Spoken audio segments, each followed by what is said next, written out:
Good evening, ladies and gentlemen, and welcome to tonight's Planning Applications Committee meeting on the 19th of March 2024. Item 1 is the Chair's welcome, which I will read out for because I've noticed we've got a lot of new faces here. So I ask that you ensure that you're all signed in on the signing sheet provided. These will be used in case of an evacuation. A fire drill is not expected, so if the alarm sounds, please evacuate the building quickly and calmly.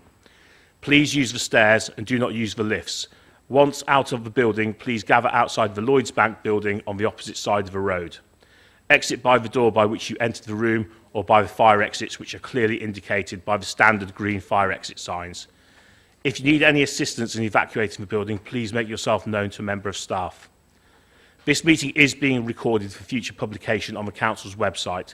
Please can I ask that you turn your mobile phones off or set them to silent for the duration of the meeting. Item 2, apologies. I have 2 apologies from Councillor Hartshorn, who will be subbed for tonight by Councillor Harbison. So thank you for that, Councillor. Much appreciated. So I do think there was 2. There is actually only 1 substitution for tonight. That's it. So item 3 is to approve the minutes from the 6th of February. Do I have a proposer and a seconder for that? Okay, thank you. Thank you very much. So that's proposed and seconded.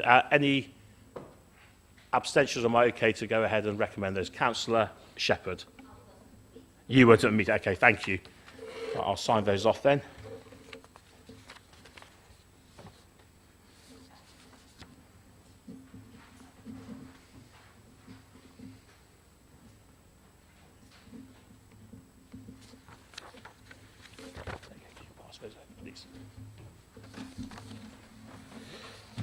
Item number 4, declarations of interest. Do any members have any declarations of interest which are not printed? No? Okay, not seeing any declarations of interest. Any declarations of contact? Councillor Markham. Yeah, thank you, Chair. I was actually one of the councillors that called this Woodlands application in. I've had no contact with any of the residents. It's not been predetermined, but I thought it should come to the committee. I think we've all had emails from representing from people as well over both of the items on the agenda. Was that what everyone else was going to say? I saw the hands rapidly rising. Yeah, okay, so yes, we've all had, I think, the same declarations of contact. Councillor Wilson. Thank you, Chair. I've also received written representation from the other ward councillor for the area, Councillor Evans, and also in the past I have met Mr Weaver from Arbury Estates in my capacity as leader and portfolio holder for business and regulation, and I have given no indication at all on how I intend to speak or vote at any planning application involving Arbury Estates. Thank you, Councillor Wilson. Councillor Smith. Exactly the same. I was in the same meeting with Councillor Wilson where we discussed with Arbury Estates. Okay, I'm not seeing any other declarations of contact, so I'll move on to our first item. What I'm going to do tonight, because I did take a straw poll, we've got quite a lot of residents in tonight, and I think the majority are here for the second item on All Saints Church. So we're going to move to that item first and get that one out of the way, and then we will come back to the first item, which is on the Woodlands, and do that. Okay, so if those of you who have got the agenda in front of you, that's page 49, which will be for the second item. Okay, and I shall ask our officers when they're ready to start the presentation.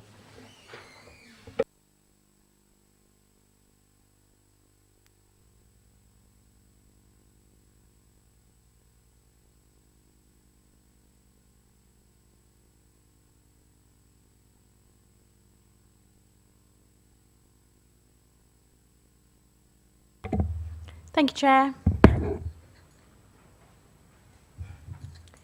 Just checking. Oh no, yeah, it's right on mine.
Thank you, Chair. Sorry, some IT technical difficulties, but we're here.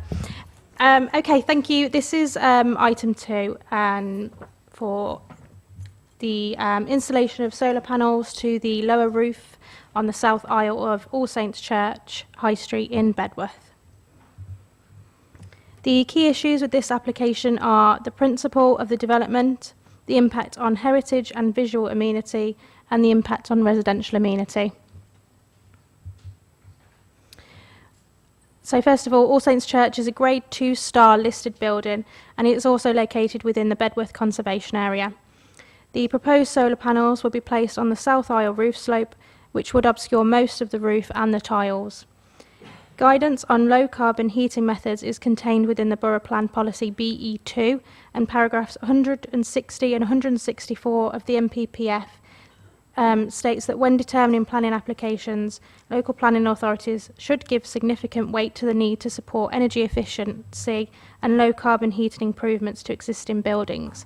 However, it goes on to state within these policies that where proposals affect conservation areas and listed buildings, we should also apply the policies within Chapter 16 of the MPPF, which relates to conserving and enhancing the historic environment.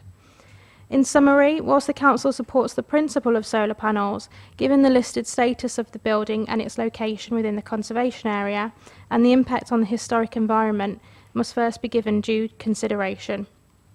It is considered that the proposed development would have a detrimental impact on the historic environment, and therefore the principle of this development cannot be fully supported, as it would conflict with the requirements of Policy BE2 and the MPPF.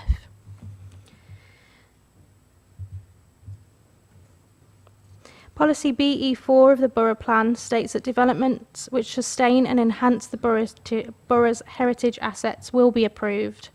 Development affecting a designated heritage asset will be expected to make a positive contribution to its character, appearance and significance. The MPPF states that an applicant will be required to describe the significance of a heritage asset and any contribution it makes to its setting.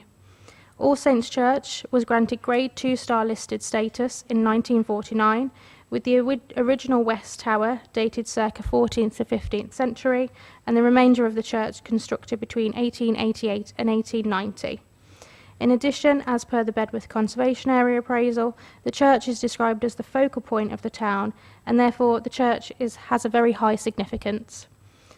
Paragraph 205 of the MPPF states that when considering the impact of a proposed development on the significance of a designated heritage asset, great weight should be given to the asset's conservation, and the more important the asset, the greater that weight should be. In considering the heritage statement which has been submitted alongside this application, the Council do not consider that the level of detail, which should be proportionate to the asset's importance, has been provided. The statement summarises that the development would not create substantial harm, but does not confirm that the proposal would have no impact or harm to the significance of the building or its setting. It is therefore concluded that the proposal would create harm to the heritage asset. The heritage statement states that the solar panels cannot be seen from the street. The Council wholly disagrees with this statement. A mock-up of the panels is shown on this slide here. The panels would be highly visible from several viewpoints on the High Street, and the installation of solar panels to the roof of the south aisle, which is a highly prominent location and an important element of the building as a whole, would detract from the prominence, importance and setting of the listed building by covering almost the entire section of this roof. The solar panels would also create a visual distraction to the building by introducing a new material which would be visually harmful and an eyesore and would be considered as a poor form of development. It is on balance considered that this development would lead to substantial harm. Paragraph 207 of the MPPF states that where a proposed development will lead to substantial harm of a designated heritage asset, local planning authorities should refuse consent unless it can be demonstrated that the substantial harm is necessary to achieve substantial public benefits that outweigh that harm. A statement of need has been submitted with the application which confirms the rationale behind the solar panels. It states that the panels will help to achieve the Church of England's aim to reduce its carbon footprint by net zero by 2030. The introduction of solar panels is also stated to make a significant contribution to offset some of the carbon emissions the church produces. The church's annual electricity bill will also be significantly reduced as a result. However, it has not been stated that there is a public need for the solar panels, nor has it been described what the result of the reduced electricity bills would mean in terms of a public benefit. It is on this basis that the Council consider that it has not been demonstrated that there would be substantial public benefits which exist which outweigh the harm. The proposal therefore fails to accord with the requirements of paragraph 207 of the MPPF. It is also important to consider the impacts of the proposal on the Bedworth conservation area. Policy BE4 of the Borough Plan states that this policy will ensure that heritage assets are safeguarded and, where possible, enhanced. It is considered that the placement of solar panels on this roof slope would have a detrimental and adverse impact upon the building and conservation area through unacceptable development within its setting. This, combined with the impact on the appearance, character and setting of the listed building, would fail to conserve and enhance in a manner appropriate to its significance. All Saints Church is located within Bedworth Town Centre and is surrounded by commercial development, including the Bedworth Health Centre, located opposite the south aisle, and to the east are a number of shops and the Civic Hall.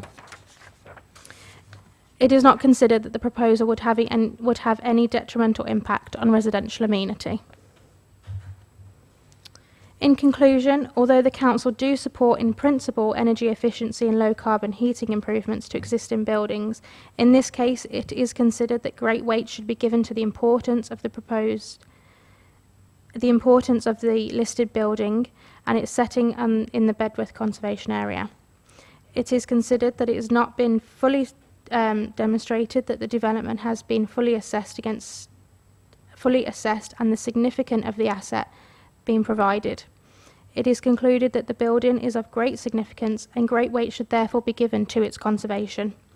The installation of solar panels to the roof of the south aisle, which in a highly prominent location and important element of the building, would detract from the prominence, importance and setting of the listed building.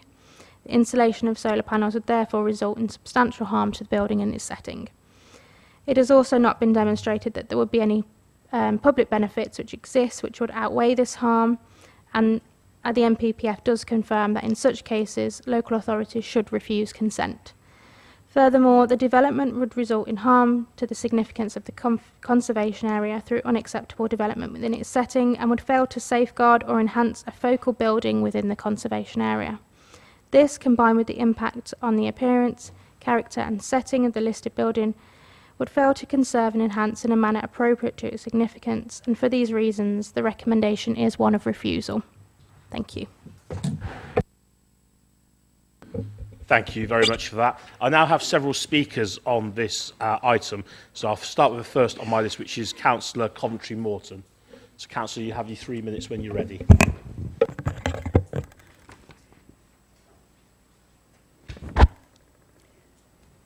Chair and members of the committee, I'm speaking as the ward councillor. We all know that Bedworth All Saints Church is one of our historic buildings in the heart of the town. And we all know that solar panels are the way forward, and in this case will be a massive contribution to keeping our church lit and open to the community. So what should you as our planning committee be thinking? May I suggest 3 things? 1, will this proposal spoil the aesthetics of the church? Will it be out of place? Or, as our king once said, be like a carbuncle on the end of the nose of a much-loved friend? Number 2, will it breach any planning rules, listed building issues, offend historic England? Number 3, what would the community think? Point 1, aesthetics. This is not affecting the main roof, nor is it on the side of the church that enjoys the priority view designation from All Saints Square. The panels will be on the lower parapet roof, and this is not a natural draw of the eye. Dark panels to blend with dark concrete tiles. The reality is this: when walking into the town from the park, you will be able to see a fleeting glimpse of a very small part of some panels for just a few seconds as you walk past the police station. and you will need to be looking for them too. Closer to the church and the view disappears altogether. Even now, before the trees are in leaf, they are almost obscured. Come the spring, they will be all but invisible. Point 2, legal consideration. If you remain concerned that even a tiny view should stop this proposal, then consider this. The church is its own authority and therefore makes its own decisions over listed building issues. They will not allow the character and aesthetics of the building to be compromised. I urge you to put aside any issues around historic and listed buildings. This proposal has been deemed appropriate by these bodies. Point 3, what do the people think? Well, I've asked many people what they think. I've had many comments about the state of the old banks covered in graffiti right next to the best view of our church. No one's had issues with this proposal. As with Historic England, the church authorities, local businesses and community. Not one objection. So, Mr. Chairman and committee, let there be light. Well, more environmentally friendly light anyway. The aesthetics issue is tiny and in any case overwhelmed by the benefits these will provide our community. Members of the committee, please vote for this application. Thank you. Thank you, Councillor Coventry-Morton. I've got two more speakers. I'll take them in the order they appear. The next one is Christine Rigdon, who is a supporter, I believe.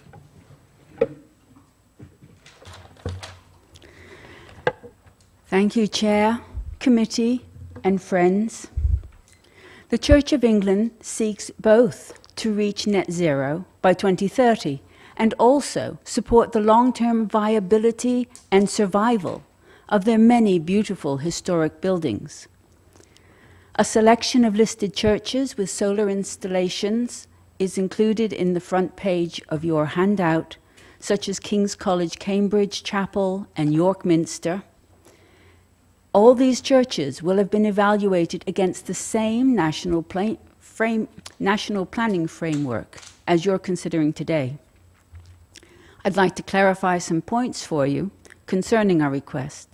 This application is for 50 panels over the South Aisle only. We took advice on the new plan from Historic England, who visited the site, and the conservation architect who drew up the plans submitted with the application. The application withdrawn 12 months ago was for 68 panels spread over both south aspects, which was clearly not suitable. The proposed installation on the south is to the back of the church, facing the medical centre. The beautiful front of the church, facing the shops, is totally unaffected and has never been suggested. The only part of the conservation area affected by slight visibility of some of the panels is immediately in front of the modern medical centre. The lower roof is mostly obscured by trees. They would not be visible from other parts of the conservation area, and certainly not from any of the 3 primary views designated in the conservation area document. This is the setting to be considered. The south aisle roof is nearly flat, covered with modern concrete tiles, and has no historic material. It's the roof that is barely visible, and not to be confused with the nave, which is the steep, tall, highly visible roof you can see from quite a distance.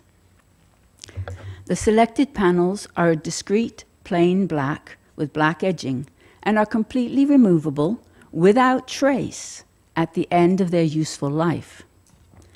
Our Historic England advisor, the conservation architect, and the Coventry Diocese all say that in their opinions this will not be substantial harm to either the listed building nor its setting.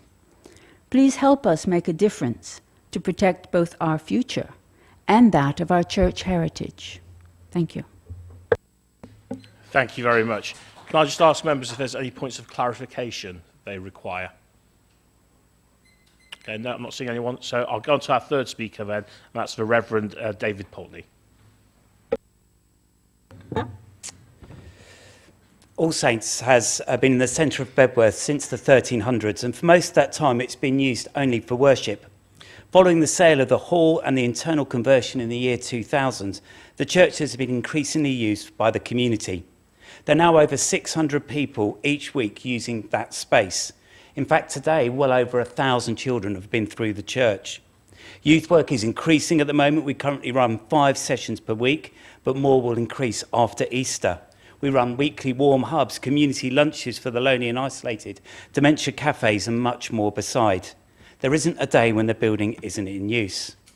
So I want to share 3 what I feel important things to consider when we think about public need. The first is the response to the world's needs for us as a country to become net zero. The requirement for this is set out in the UK's net zero strategy, and as the Church of England, we're aiming to undertake that by 2030. As a Borough Council, we declared a climate emergency in 2019, and I'm sure everyone in the chamber is aware of the impact not only on us, but the most vulnerable in the world if we don't act. Secondly, All Saints Church spends approximately £15,000 on energy. This is going up because of the increased use of the building. We estimate that due to the increased use activities alone, our bill will rise to £18,000 this year.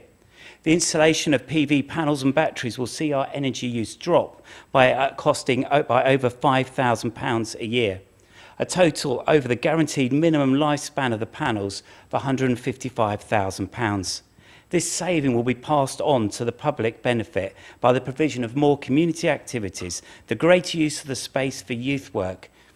In total, over 100 people have contributed to the cost of installing the panels, and I feel there are many people who see the need for PV panels. Finally, I believe there is a public benefit in this project being an example for others to follow, showing the technology to be worthwhile and acceptable for public buildings and churches across our borough. PV panels can be added sensitively to buildings, and that net zero is not only for good for the environment, but good for the well-being of our local community as well. Thank you. Thank you, Reverend Pulteney. Can I ask, do any members have any points they wish to seek of clarification? Councillor. Hi, Reverend. In your presentation there, did you say they were PV panels? Because that was a question I was going to ask. So my understanding is the words solar and photovoltaic are interchangeable. So yes, there's solar panels, but I think my understanding is the 2 words are interchangeable. So I've used PV panels because that's what was used by the language in the planning application. Thanks. Perhaps I can ask the planning people then. Are they solar PV panels which generate electricity, or are they solar hot water panels which generate heat for heating? The reason I ask is I've got both on my own house, and I think it's great that you're doing it, but they do have a different profile. The hot water generation panels are thicker, whereas PV panels are actually very thin, and their impact visually is negligible. I can answer that. So they're the electric generating ones, not the water heating ones. So I believe that is the photovoltaic panels, yeah, which are the flatter ones that you see. Any further questions, Councillor Cape? No? Any other members? Okay, I'm not seeing anyone indicating a wish to speak. So in front of us then, we have a recommendation which is to refuse planning permission for reasons as printed. So do I have a proposer and a seconder to enable discussion? Okay, thank you, Councillor Green and Councillor Wilson. Okay, so we'll move to the discussion. For those of you who don't know, what we've just done is we've done a procedural thing which allows us to move to discussion. Okay, so it doesn't mean that we've decided to come down one way or the other. It just allows us to have that discussion. So I'll open the floor now to any members. Councillor Hammersley. Thank you, thank you, Chair. This church is obviously close to me, to my heart. Christened there, married there, waved goodbye to friends and family there. The name goes back to the 1600s, but I have to come here with an open mind, as all of us on the committee do. I would like to see it last for another 600 years, but that the decision in its future is just not up to me. And there are various things that the planning has explained, and I won't go through them all again, but I'll just pick a few out. On the NPPF states, amongst other things, great weight should be given to the assets conservation, and whether a proposal causes substantial harm or less than substantial harm will be a judgment for the decision maker. I think it's up there somewhere, maybe. The council disagrees with the statement for the several points of view, being highly visible and visually harmful and an eyesore and a poor form of development. And the authority should refuse consent unless it can be demonstrated that the substantial harm is necessary to achieve substantial public benefits that outweigh the harm, which have been explained by the Reverend over there. And I do, without going over what the planning officer has already said, I do question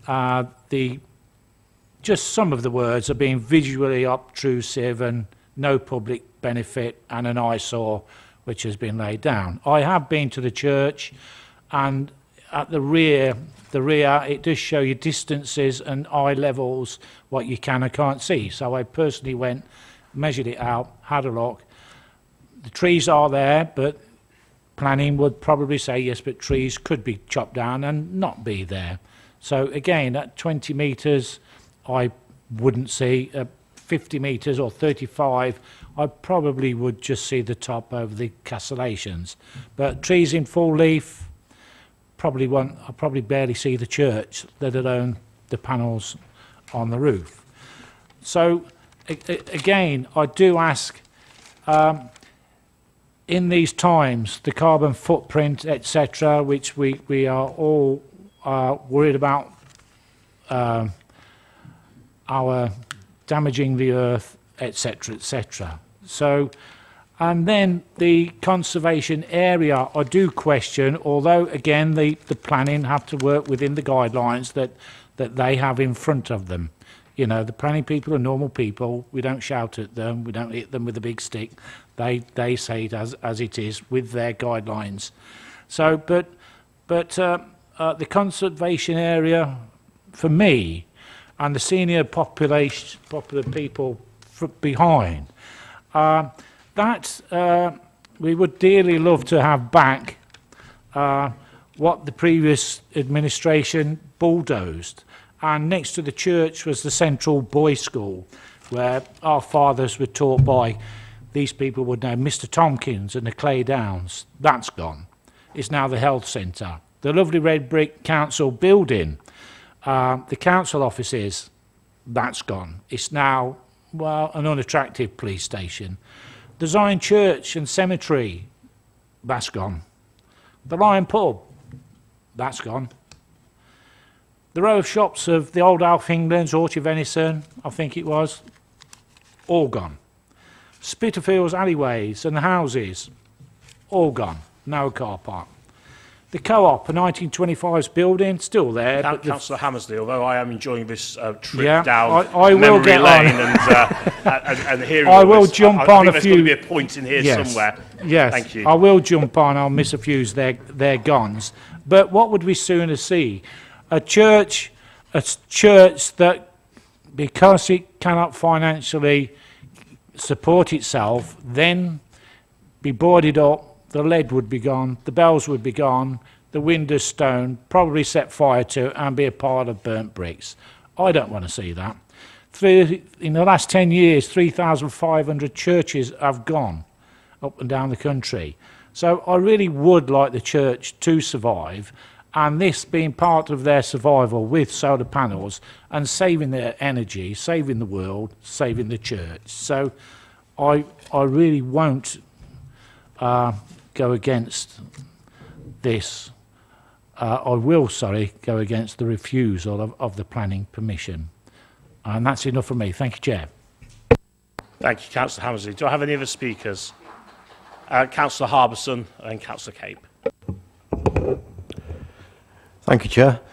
I'm relatively sure that at some point in history, when stained glass windows were introduced, there would have been meetings, ye-old planning group, where a lot of objections would have been made regarding along the very same lines.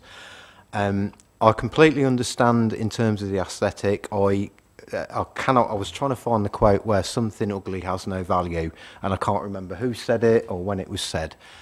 And I agree in principle in terms of we are trying to improve how Nuneaton and Bedworth look. And if you were to just look at it from a perspective of we're putting solar panels on top of a church, the traditionalist in me kind of balks a little bit. Then I think about the actual logic of what you're trying to achieve. The fact that there are so many supporters here, and you've obviously talked it through amongst yourselves. The Church of England is it's a traditional but progressive organisation. If the Church of England and the Coventry Synod, if they're happy with it, and the people who have to use it every day are happy with it, and we are also assisting them to move towards those green measures that we basically have set out for many years now, then I think this is one way you just have to kind of take it on board. And I'm trying to think of a polite way to put it, but sometimes you just have to do what's best. The amount of money it's going to save a vital service and enable it to keep going, and to me it just seems like a bit of a no-brainer, as it were. I don't know if you're allowed to say that anymore, but it just seems as though it's something that needs to be done to continue functioning, because as Councillor Hammersley's pointed out, all up and down the country, churches are basically going under because they're just rotting and they're not able to look after themselves.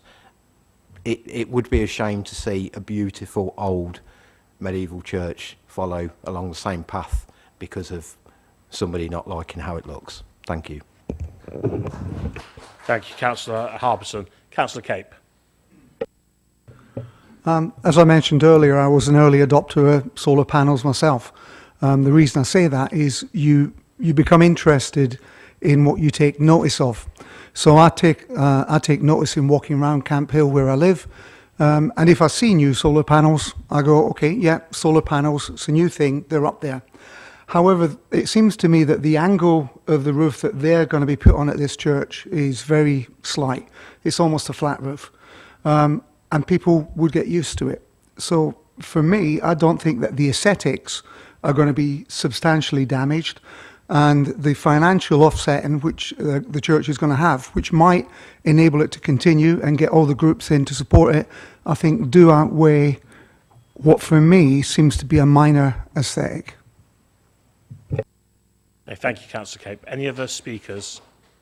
Councillor Panter. Thank you, Chair. In the comments form, they said Historic England has made any comment, but I can't find any what they're saying. Thank you.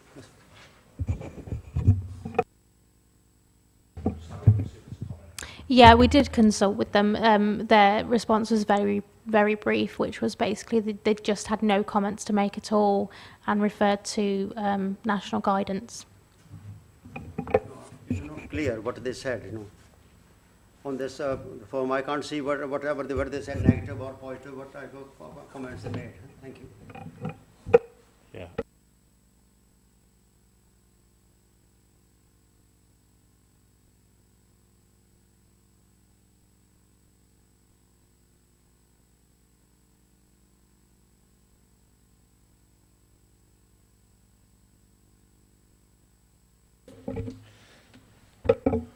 Good evening, members. I just thought I'd address the committee this evening just to give a little bit of framework to some of the decision making that you're being asked to undertake today. So obviously it is up to yourselves to undertake the balance of what you believe is important in relation to any one decision.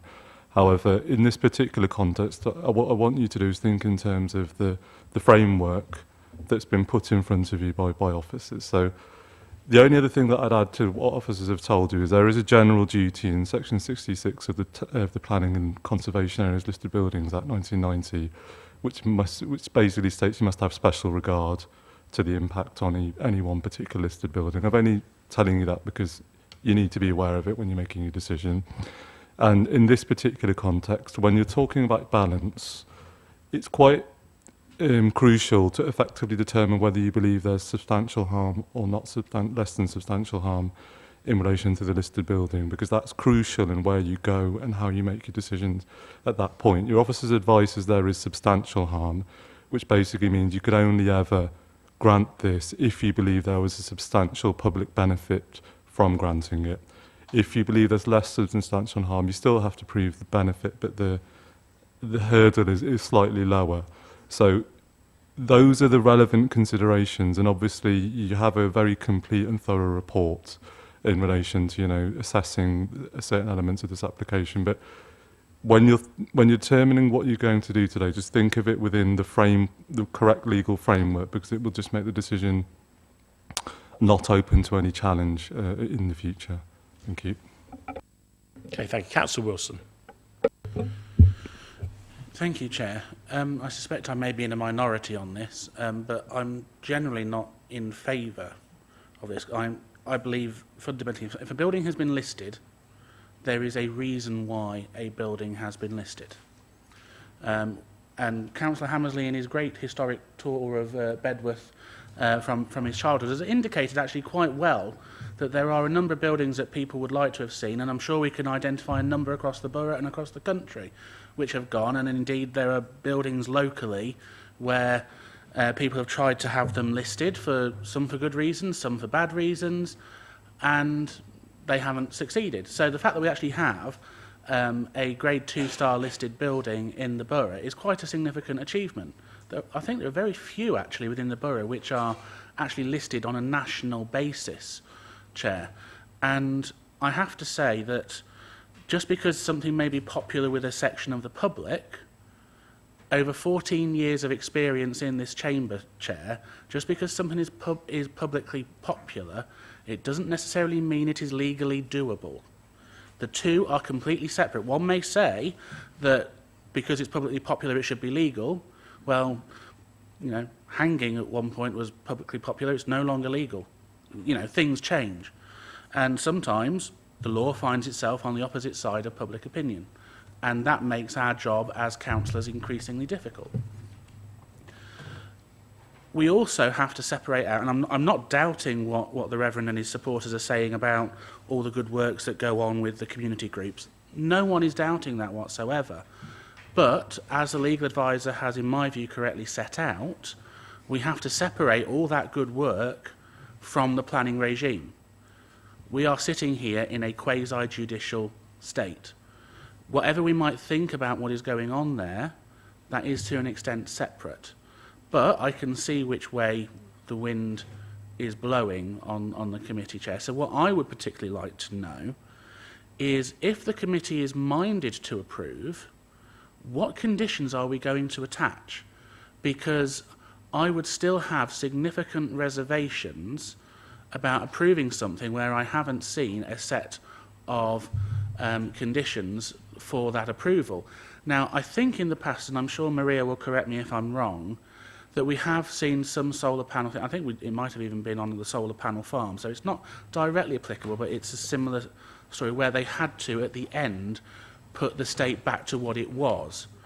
And for me, I would certainly want to be seeing that in any recommendation, if this is passed, that once these panels pass their useful life, there is a legal obligation to restore the roof to its preceding state. I think that is vitally important, that we aren't actually harming the character. As I say, I'm not terribly inclined to support it on the planning basis alone, but being a pragmatist, Chair, I can see which way things are going, and I would want reassurances about the protections we can put in through the conditions. Thank you. Yeah, thank you, Councillor Wilson. I think you've raised an important point there. And I think, obviously, we have to give some delegated responsibility here to officers if we do approve tonight. And like you say, I was like yourself, I was thinking about the solar panel farm that had been approved a few months ago. And as you said, my train of thought, I know we were discussing this earlier on, was that if that's around for 45 years and then has to be dismantled and returned to its original condition, then could a similar application be put forward to tonight? Could we then further go and look at the materials used, the positioning of the panels? So these are some of the things that perhaps officers could sort of work with the church in terms of that delegated responsibility to make sure that those things happen so they do have the minimum impact. I said we do have to be mindful because I think we do live in a time where times are also changing. And the use of buildings like the church is changing as well. I mean, church has always been a hub of the community. And if we want these hubs to continue with this amazing work which they do, we have to sort of bend with the winds of the times. And the winds of the times are very much in favour of sustainable, low-cost energy. And I think it is a great scheme. It's a great idea, and I hope that if it is approved, that it does save you a lot of money, which will allow you then to reinvest that money in other good works that you will do. But I think we need really to also look at perhaps developing the borough's sustainability policy just for such an eventuality, because I think we are going to get more of these kind of applications. So we do need to have something in place to give perhaps more guidance within the council. Councillor Hammersley. Thank you, Chair. It does say within here that this is reversible. So we would like to think at some stage where energy is produced somewhere in the country cheaply and affordable, that then makes the solar panels on the roof of the church not needed. So it does say in here that it is reversible. So as and when that is, when energy and the supply of is cheap enough, they may decide to take them off again. But that is a decision I don't know. Farther down the road, whenever that may be. Thank you, Chair. Councillor Shires. Thank you. I was going to ask if we could propose a motion to actually defer and looking at what the officers would feel as substantial harm and what that actually would look like in their eyes, and then for the church actually to say what would happen at the end, to actually have a picture of what would happen at the end and the substantial benefit to the community, because that seems to be a bit of an issue here. So actually, so we know that if the environmental issues, all of those kind of things, but actually demonstrate what that substantial benefit is to the community, and then actually having that conversation with the council so that that substantial harm can be mitigated, so we can see what the officers are saying they consider would be the substantial harm, and then you having that conversation to outweigh that, so we actually know a little bit more. If they can be removed, everything can be put back to state, but actually also what if within those conditions, if it does start to have to cause, as we feel, substantial harm, then what would the remedy be at that point? So I'm thinking more having a bit more information around that as opposed to making a decision tonight. So we're making a more balanced decision, and we can then justify it if anything comes up at a later date. And if another listed building comes up, there is a pro forma that needs to follow, and they can't hold us an account of this if this actually ends up being causing substantial harm. We're not sort of held at a precedent.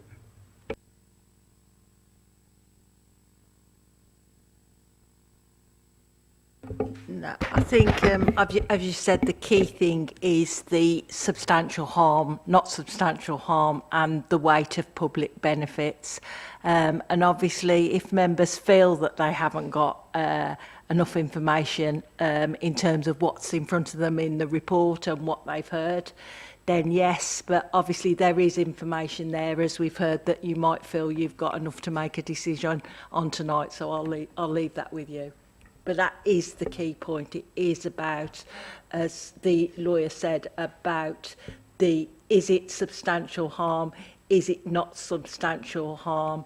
Whatever decision you make on that, are you certain that the public benefits outweigh that harm, that level of harm? Yeah, and I think we need to be absolutely clear of what that is, because substantial as well is open to interpretation and it's quite subjective as well. What's substantial to myself isn't to yourself. And it would be awful if we sort of agreed this and then later on another listed building come up. This actually ended up not being to the public benefit, but we're held on a precedent and to account on this. So I just think so that we can look at this balance. I'm not sure how other members feel, but it would actually be more benefit for us and for yourselves so that we know in future as well what we're going to be looking at. Okay, thank you. Can I first ask, do I have any other speakers at all? Okay, because what I would do, councillor, is I would come back to that, provided if the vote is lost. If it's lost, and then we can come back and look at that later. So we'll put that on the side for the moment. Sorry, other speakers, Councillor Smith, and then Councillor Cape. Yeah, I think the point's been well made by now. This is about balance, and we'll all have a different view on what that balance is in terms of harm against benefit to the community. Historic England were mentioned earlier, and in the pack the church sent out, there is actually a letter from Historic England, and I'll just read the bit out about their position. The location of the proposed solar panels has been carefully considered to minimise the impact of the scheme.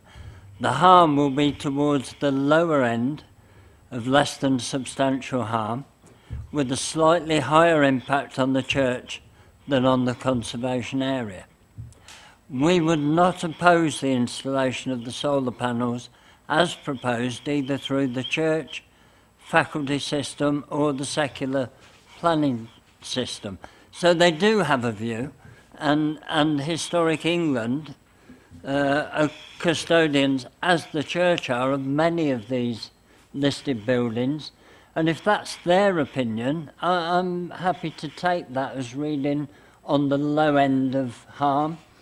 And we've heard about the community benefit the church already offers, and I think to make our churches sustainable is something we all have a duty to do. Whatever religion you're from, you know, they do a lot of good in the community. So for me, on balance, weighing these things up, I'm for the proposal, and I certainly wouldn't support refusing them. Thank you, Councillor Smith. Councillor Cape. It was just following on from Councillor Shires.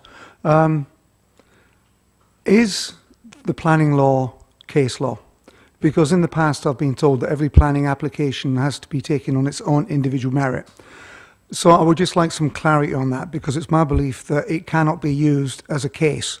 In other words, you've granted it in this case for a listed building, ergo it can be granted to any listed building. Yeah, thank you, Chair. Yeah, so fundamentally, yeah, there isn't a precedent in relation to planning applications themselves. However, you do have to be careful about taking a position in relation to what you would consider to be a public benefit in one application as opposed to another, and what you would consider to be substantial harm. So whilst it's not a precedent, you can, in theory, create a position of the council that it would be difficult to renege from in another application. And the reason why I say that is because the planning practice guidance, which exists in relation to appeals, is very, very clear in that if you're not deciding similar applications in the same way, you can be held to be considered to be unreasonable by the planning inspectorate and therefore be on the wrong end of a costs decision. So whilst, yes, there is no precedent, you do have to be careful about establishing principles that are the way that you choose to look at things, because that's what planning policy is for. And it should be left to planning policy, and therefore planning policy should be followed by the committee. Thank you. Okay, thank you. Do I have any of the speakers? Councillor Green. Thank you, Chair, and thank you to everybody for coming. I'm a member of a church community here in Nuneaton myself, and I know the important work that that communities like you do to the most disadvantaged people in our communities. I'm very grateful to Councillor Smith for his input because, to be honest, based on the council's view that there was substantial harm to a Grade 2 listed building, I was going to go against because I wasn't convinced of the substantial gain. I was looking at a saving of, say, £5,000 a year on electricity bills. I didn't think that weighted against a substantial harm. So the fact that we've got input from Historic England saying it was a lower end, a less than substantial harm, I'm satisfied with prejudice that that the gain to the community exceeds that. So thank you, Councillor Smith. Thank you. Okay, I'm not seeing any other speakers, so I'm going to go to vote. So in front of us, let's just be clear, we've got in front of us a recommendation to refuse planning permission. So all those who are in favour of refusing planning permission? Okay. All those against? And abstentions. Okay, so that has been defeated. Okay, so we'll go then and we'll come back to what we were talking about earlier on. So obviously the majority of us would like to see that this is approved. And we did talk about having conditions attached. So I think if we are going to go ahead with it, we need to sort of first of all decide. I think I said one thing, I think Councillor Shires, then you put in a second thing. So we need to look at both of those alternatives. So the first thing that I said is, do we simply delegate authority to officers so that they can then work with the church to ensure that the right conditions get put in place? Councillor Wilson. Thank you, Chair. I think this should come back to committee and not be delegated. And the reason I say that is that this is a conservation area, and it is important to Bedworth as a whole and the principle of Nuneaton and Bedworth Borough as a whole. And I think the committee ought to be satisfied that the conditions actually do safeguard the conservation area and the listed status of that building, because whilst we haven't refused, we haven't actually approved the application yet. And that's why we're talking about whether we go down that route of... So Chair, I think my view is it should come back to committee, and then if there are questions, members of the public can also then make their representations on the suggested conditions. Okay, so in that case, we've got three different things being said. So as I was saying, first of all, we can delegate authority to officers. You have put in that we go a different way and we bring it back to committee. Okay, so it gets the plans get worked up. We then get to look at them and then we approve those plans. Councillor Shires, you've come up with a third way, which, if I understand it correctly, is that we look at this in more detail. And then we sort of, again, I suppose it's similar to what Councillor Wilson said, in that we bring it back at that stage. So is that what you were saying? So it's very much... Yes, there's that conversation. Yeah, okay, there's that conversation. Okay, yeah. Yeah, it'd be useful just to address the committee on a procedural point, as Councillor Wilson and Councillor Shires are indicating. Effectively, the council must deal with its business. Okay, that's the key point in relation to any committee. So obviously right now, this is determined that you don't want to refuse this application. As Councillor Wilson has correctly pointed out, you haven't actually granted it yet. So there are two options in front of you from a procedural point of view. You either move towards a grant of this permission with the delegation in relation to the conditions, or alternatively defer, in which case it's not actually granted yet, and then you come back with the conditions as Councillor Wilson has suggested, and alternatively the extra information that Councillor Shires is suggesting you may need, and the actual determination is made at the next committee. So a deferment is open to you, but it's also open to you to determine either, and you can do all the conditions one by one tonight, you can do it that way, or alternatively you grant today and defer and delegate the decision in relation to conditions. So those are the options that are in front of you, and I just thought it'd be useful to just explain where we are procedurally. Thank you. Okay, so is everyone happy with that as an idea? So we can delegate and we can discuss what those conditions are going to be, or we can defer and then we come back, and obviously this will have to be revisited. Okay, so it's going to be a straightforward vote to vote for one or the other. Yeah. So are you going to propose a motion, Councillor Yes, Wilson? because obviously we couldn't debate it without having a motion. So in order to enable debate, I will move that the item is deferred for officers to bring a future report setting out the proposed conditions if the committee is minded to approve. I will second that from the chair. Okay, so all those in favour of that? Okay, so that has been approved. Okay, so we will defer that, and then that will come back to be discussed again at a later date. Okay, so that concludes that first item of business. So I will have a brief pause now for 5 minutes. So if anyone who wants to leave the meeting or have a comfort break, please do so now, and we'll resume at 7 o'clock.